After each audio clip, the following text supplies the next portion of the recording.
right now I'm working on transplanting Thai basil. Now Thai basil is actually pretty hard to find around here, so the really only place I'm able to reliably get it is from Thai restaurants. And what I do is I usually order pho, the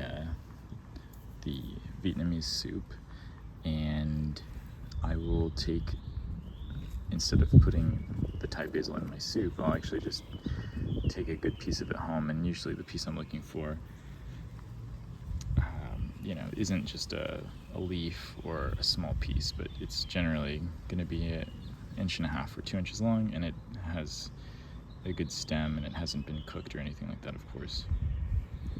And then I just put it in water, and then I may add some rooting hormone, although I find that it's not necessary for mint family plants. They tend to root pretty quickly. But in this case I did use rooting hormone, and I have even better success when propagating them in something like an aero garden, where you can add nutrients and you can also have aeration of the water, and that really helps from what I've noticed. So what I'm looking at right now, and what you're seeing, is Thai basil cuttings from a couple different Thai restaurants. Just like I said, these were free, because of course they came with the meal and they were intended to be eaten with the meal, but these were the best pieces of Thai basil I saw that could be used for propagation. And they were in this aero garden for, I'd say, about a month maybe. And just look at this. This is the hardest part of this whole thing, is getting them out of the aero garden and transplanting them into soil.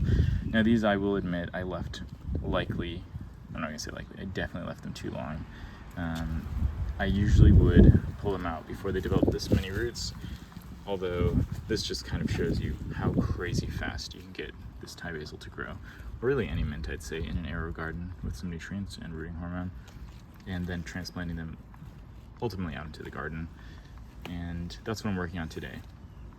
So you see this one sticking through here, and I had a few more which I've already put in soil, and then I thought, oh, I might as well show what I'm doing here.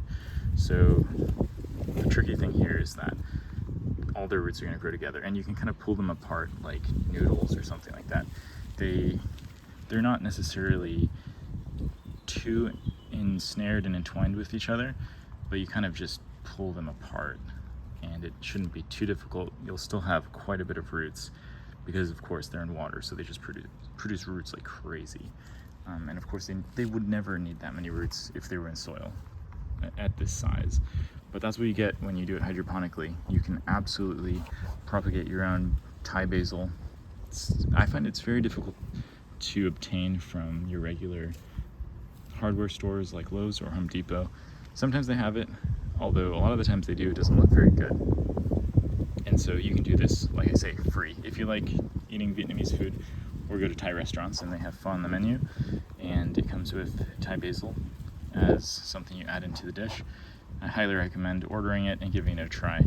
And any other dish, if they have mint or something, maybe in a drink, you could try that as well. I have done that same thing. So yeah, that's just what I'm working on here. This is free Thai basil, and I'm transplanting it out. Hopefully it goes well. I'm recommending to myself and to you, if you're watching, if you do this and you're leaving it this long, definitely don't put them in direct sunlight, because they will get absolutely zapped if they weren't outside to begin with. And I'm sort of worried. I'm thinking they'll be okay, me putting them in indirect sunlight and watering them tonight, but I'm worried just because they've developed so much in the water that I may have left them too long and it'll be stressful. But we'll see. I will update you to see what happens in terms of propagating this Thai basil. All in all, I absolutely enjoy Thai basil. It's a really sort of like spicy, aromatic basil. It's my favorite basil by far. And aside from this one, I've also grown Thai tower basil. But this one can also develop a reddish color if it's sun stressed enough. And yeah, so that's what I'm working on here. But absolutely give it a try. It's so easy, it's dead simple, and potentially free alongside your meal.